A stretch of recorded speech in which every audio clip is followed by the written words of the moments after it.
Le Boucoute, événement qui mobilise le plus de monde en Pays Diola et qui permet aussi aux fils du village éparpillés à travers le Sénégal et la diaspora de retrouver leurs parents restés au Bercail, a tenu toutes ses promesses cette année à Balingor.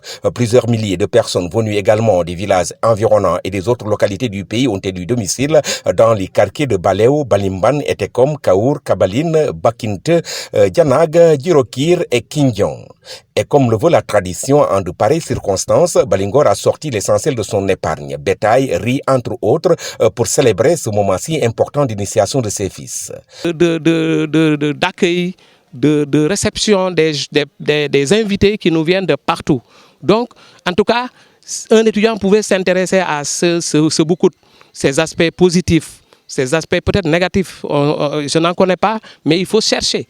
J'ai demandé à un étudiant de faire une enquête au niveau de toutes les familles. Moi, chez moi déjà, en tout cas au niveau de la famille, on a tué plus de 10 bœufs.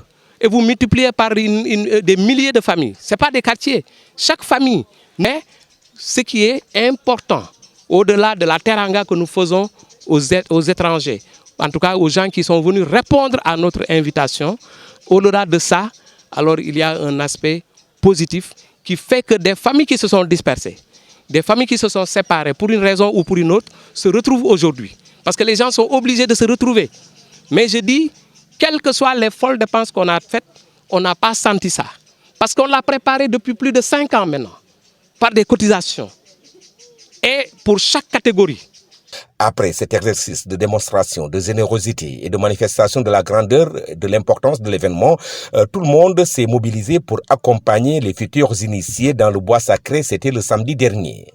C'était le moment le plus émouvant. Les femmes ont pleuré, les hommes ont jubilé et les futurs initiés se sont avancés pour disparaître dans le bois sacré où se fit le huis clos. Ce qui s'y passe ne se raconte jamais.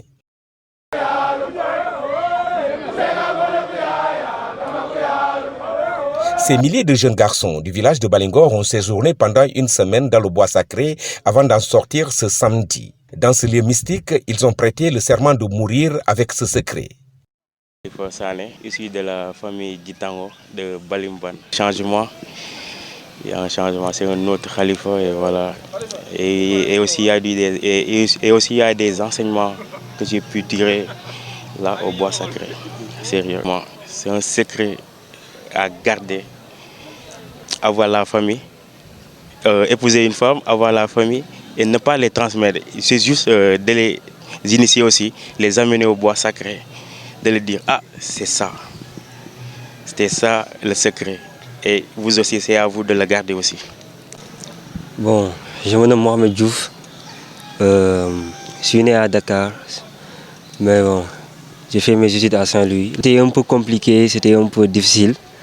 Parce que c'était la première fois que je viens ici, déjà avec de nouvelles personnes que tu n'avais pas connues. Après, les gens te mettent dans de bonnes conditions. Après, tu les suis, ils te montrent le chemin. Après, voilà, on te donne des enseignements, des choses que tu n'avais pas connues avant. Après, cela te change complètement, quoi. Tu as une nouvelle mentalité, quoi. Vivement la prochaine édition du Boucoute de Balingor, sûrement dans une vingtaine, trentaine ou quarantaine d'années.